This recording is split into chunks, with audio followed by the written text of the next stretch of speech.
My name is Elena. I am a widow. I live in a small, cold house in a war-raging country. My husband died in the war 1 year ago. He left me with our baby boy and a heart full of pain. Since then, every day has been a fight. I cook with what little I have. I gather firewood when I can. I speak to no one. The neighbors lost family too. Nobody smiles anymore. One cold evening, I was chopping carrots in the kitchen when I heard the door burst open. I turned around, startled. A man stood there, tall and thin, with dirt on his face and torn clothes. His eyes were wild. He looked like he had not eaten in days. His hands were shaking. My first thought was fear. In his hands, he held a rifle. I dropped the knife and stepped back. I couldn't speak. My heart jumped in my chest. I thought I might scream. But then, something strange happened. The man raised both hands and placed the rifle on the floor. He didn't point it at me. He didn't speak. He just looked at me, tired and scared. I realized then he wasn't here to hurt me. He was running from something. I stared at him for a long moment.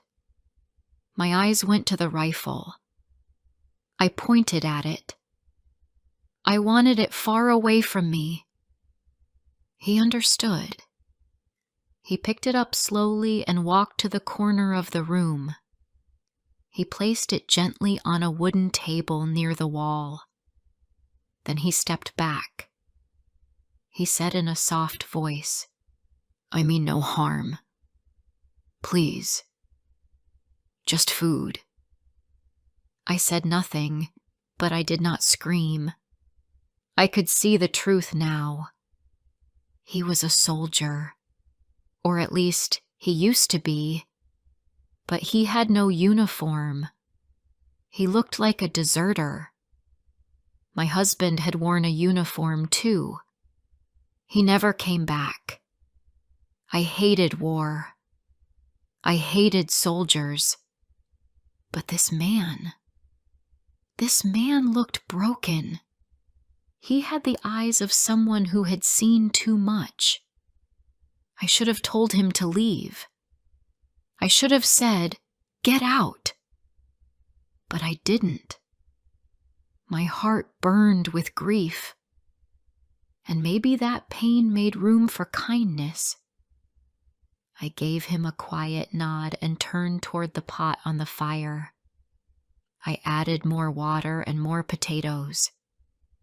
He stood near the door, waiting like a dog who had been kicked too many times.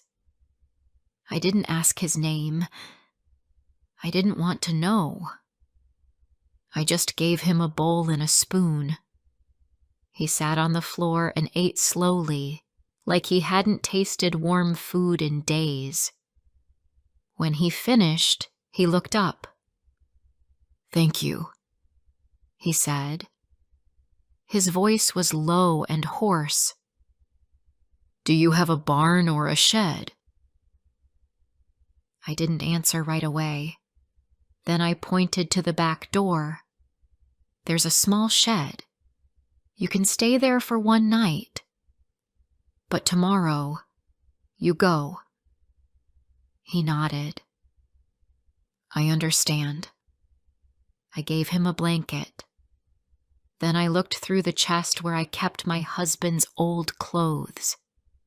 I handed him a coat, a pair of pants, and a wool shirt. He took them with both hands, like they were something holy. "There's a bucket of hot water in the shed," I said. "Wash before you sleep." He left through the back door. I watched him from the kitchen window. He walked slowly, limping a little. He opened the door of the shed and stepped inside. I saw the candlelight flicker behind the frosted glass. Then I saw him take off his dirty coat. He sat on a stool and washed his face, his arms, and his chest. Then he reached for the clothes I had given him. He put them on slowly. And that's when something happened in my chest. I saw him wear my husband's coat. That same brown coat with a missing button. My heart burned with grief. I turned away from the window and covered my face with my hands. That night, I could not sleep. The wind was cold. I held my baby close to my chest and looked at the dark ceiling. I thought about the man in the shed. I wondered if he was sleeping or still awake, watching the shadows like I was. I felt something strange. Not love, not fear, just a deep, deep sadness. I missed having someone next to me. I missed warmth. I missed another human voice in the dark. After some time, I got out of bed. I picked up the candle and walked to the shed. The floor creaked under my feet. I opened the door slowly. He looked up, surprised. His face was calm, but tired. "I can't sleep," I said. He said nothing. I stepped inside. "It's too cold in the house," I added, though it wasn't true. I sat on the floor beside him and placed the candle on a wooden box. For a long time, we said nothing. I leaned against the wall. My shoulder touched his. He sat still, like a statue. Then, slowly, I placed my hand on his. It was cold. He didn't pull away, but he didn't move either.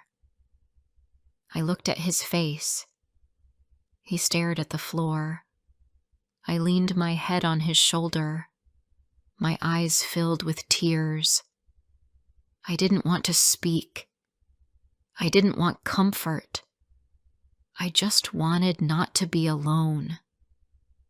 My body shook with quiet sobs. I missed my husband. I missed feeling safe. I missed feeling loved. The man stayed still. He didn't move. His face was calm but distant. I thought maybe he didn't understand. Or maybe he was afraid too. But just when I thought he would push me away, he spoke 2 simple sentences. "I'm not a good man," he said, "but I won't hurt you." That was all. But those words stayed with me. I closed my eyes and cried in silence. Not because I believed him, but because I wanted to. Before I share the rest of my story, I need to know, where are you listening from? Knowing someone hears me, understands me, gives me strength. The next morning, I woke up early. The sky was still dark. I made porridge with the last bit of grain I had. My baby was still sleeping. I placed the bowl on the windowsill and looked toward the shed. The candle was no longer burning, but I saw smoke coming from the chimney. He was still there. I did not know what to do next. I told him he could only stay for 1 night. But where could he go? Soldiers were everywhere now. They were looking for men like him, deserters. If they caught him, they would kill him. And maybe they would hurt me too, just for helping him. I brought him some food and knocked gently on the shed door. He opened it slowly. He looked cleaner now, though still tired. He had shaved with my old knife. He wore my husband's coat, and that made something twist in my stomach. He took the bowl and gave me a small smile. "You didn't have to," he said. I shrugged. "Eat before it gets cold." I turned to go back inside, but he spoke again. "My name is Ivan." I stopped. "I didn't ask." "I know," he said softly, "but I wanted you to know anyway." I went back inside and tried to do chores, but my hands were shaking. I kept thinking about what I was doing. Hiding a man from the army. Feeding him. Giving him shelter. What if someone saw? What if they told? The village was quiet now, but I had heard the stories. Soldiers breaking into homes, taking food, taking people, hurting women. I looked at my baby. He was awake now, kicking gently under the blanket. I picked him up and kissed his cheek. He smiled. For that small moment, the fear disappeared. Later that day, while I was collecting firewood near the shed, Ivan came out. He walked slowly, his steps unsure. "Can I help you?" he asked. I looked at him. He was thin, still limping, but he tried to carry a small bundle of wood. "You should rest," I said. "I've rested enough." We didn't speak after that. We just worked. And for the first time in a long while, I didn't feel completely alone. That night, he went back to the shed without asking for anything. He didn't come to the house. He didn't knock. He knew his place. And somehow, that made me trust him more. But peace never lasts long in times like these. The next morning, I heard the sound of boots. Many boots. Marching on the road that passed our house. I looked out the window and saw them. Soldiers. 5 of them. Armed. Angry. Their faces were hard. My heart stopped. I ran to the back door and opened it quietly. "Go," I whispered. "Go now." Ivan looked at me. "What's happening?" "Soldiers. Patrol. Looking for men like you." He didn't ask anything else. He grabbed his coat and slipped out the back window of the shed. I rushed back into the house. My hands were shaking. My baby cried. I picked him up and held him close. Then came the knock. Loud. Demanding. I opened the door slowly. One of the soldiers stepped forward. "We're looking for a man," he said. Tall. Thin. Black hair. Maybe hiding in homes. "Have you seen anyone like that?" I shook my head. "Only me and my child live here." Another soldier pushed past him and walked into the house. He didn't ask for permission. He looked around, opening doors, checking corners. My legs felt weak. The third soldier noticed the bowl on the table. "You made food this morning?" he asked. I nodded. For myself. He walked over and picked up the bowl. He sniffed it, then tasted the last bit left at the bottom. He looked at the others. "Warm," he said. "Someone else ate this." I didn't know what to say. My throat was dry. Then one of them stepped forward and took my baby from my arms. "No!" I shouted. "Please, he's just a child."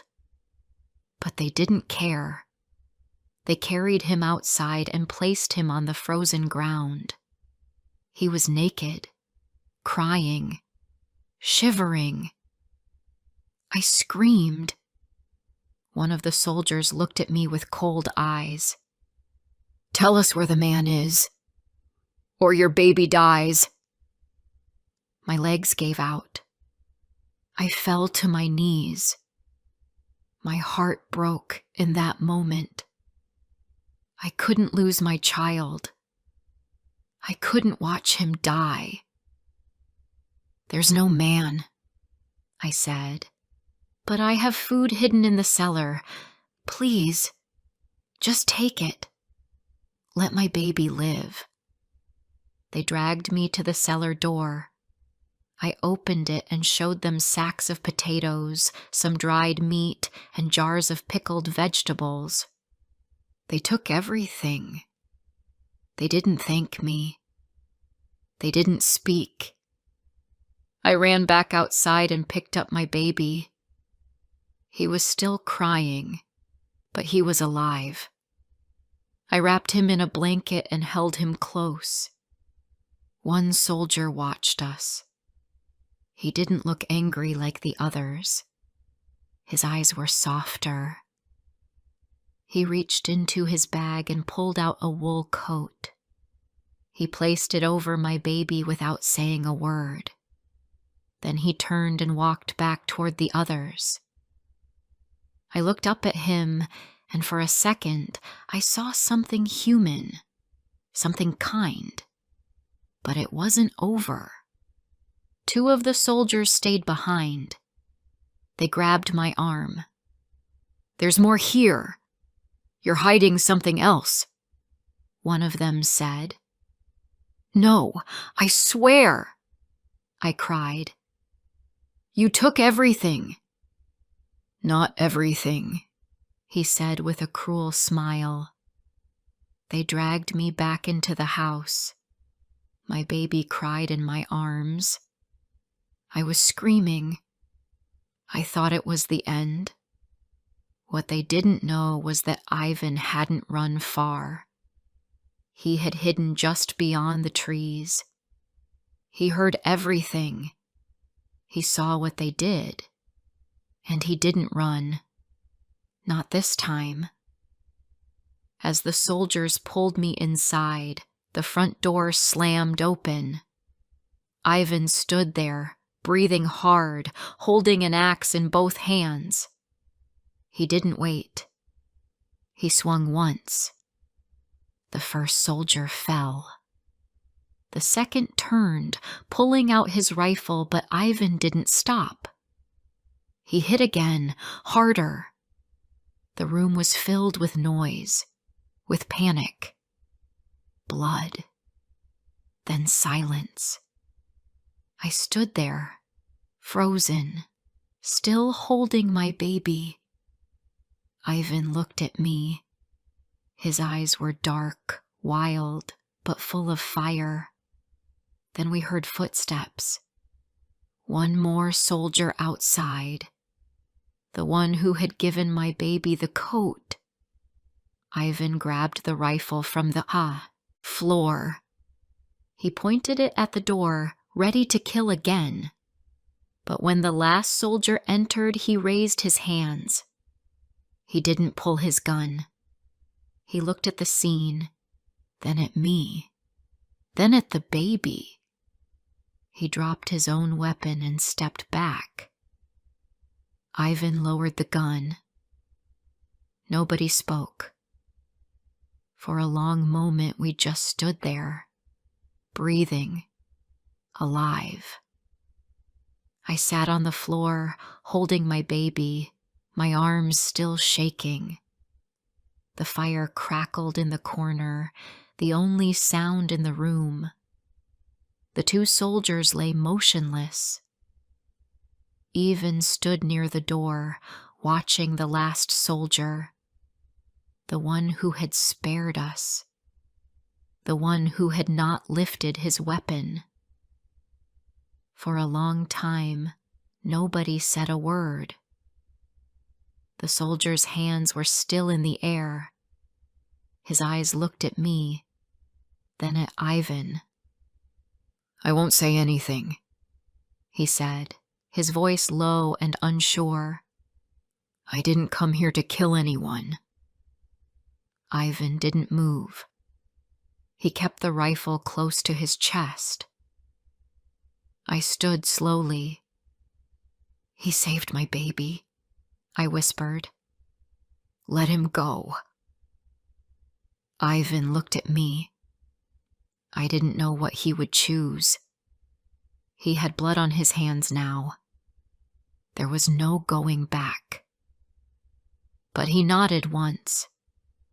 "Leave," he said. "Now." The soldier stepped outside without another word. He walked away, his boots silent in the snow. Ivan dropped the rifle and leaned against the door frame. He looked tired, more than tired, like his body had no more strength left. I took a deep breath. "You can't stay here anymore," I said quietly. "They'll come back. Maybe tomorrow. Maybe in a week. But they'll come." He didn't argue. He just looked down. "I know." That night, I packed a small bag with what little food I had left. Bread, some cheese, a jar of beans. I wrapped a scarf around it and gave it to him. "There's a path through the woods," I said. "It leads to the river. Follow it until you see a wooden bridge. After that, I don't know." He looked at the bag in his hands. Then he looked at me. "You saved me," he said. "No," I replied. "You saved me." He didn't sleep in the shed that night. He stayed in the corner of the kitchen near the fire. I didn't ask him to leave. I held my baby in my arms and sat across from him. Sometimes our eyes met, but we didn't speak again. The silence between us said more than words ever could. Before the sun came up, he stood and walked to the door. I followed him outside. The snow had stopped. The sky was gray. Cold wind touched our faces. He turned to me. "If you never see me again," he started, then stopped. "Just know, I wasn't always like this." I didn't answer. I just looked into his eyes, and for the first time, I saw something soft. Not fear, not pain, just a man trying to carry too much. A man who had no place in the world anymore. He took a step away, then turned back. He reached into his coat pocket and pulled out a small silver locket. "This was my sister's," he said. "She died last year. I don't have anything else. Please keep it. For your son. Maybe one day he'll want to know this story." I took it from him. It was cold and simple. A circle of metal with no name, no picture, only silence inside. But it felt heavy with meaning. He didn't say goodbye. He just walked into the trees. I stood there for a long time, watching until I couldn't see him anymore. Then I went back inside. Weeks passed. Winter slowly loosened its grip. The snow melted. The ground turned muddy and soft. No more soldiers came. People in the village began to speak again, quietly, cautiously, but still, they spoke. I said nothing to anyone. I told no one about Ivan. I burned the blood-stained cloths. I cleaned the floor. I buried what I could. I didn't want anyone asking questions. At night, I sometimes held the silver locket in my hand. I never opened it. I just held it and remembered. I remembered his voice when he said, "I'm not a good man, but I won't hurt you." I remembered the way he looked at my son, like he had lost something and found it again for a moment. Spring came. The world turned green. The trees grew leaves. The air smelled like wet earth and something new. I planted potatoes again. I boiled soup with whatever I could find. Life went on. It always does. One day, while hanging clothes to dry, I saw a stranger walking along the dirt road. He was older, wearing a heavy coat, with a cart full of tools. He didn't look at me, but something about the way he moved made me pause. He walked like someone who had once carried a rifle, someone who had once been afraid. I never saw Ivan again. I don't know if he lived or died. I don't know if he crossed the river, if he found peace. But I still have the locket. I keep it in a small box, wrapped in cloth, beside my son's old baby shoes. One day when he's older, I will tell him the story. I will say, "Once, during the worst time of our lives, a man came to our door. He was hungry. He was cold. He was running from war. And even though I was scared, I let him stay. And that choice saved both of us. Because sometimes a stranger walks into your life, and you don't know why, and you don't ask. You just make soup. You share fire. You share silence. And for one night, that's enough to keep hope alive. We all go through hard times, but stories like this can help us feel seen. Thank you for watching, and come back for more real moments.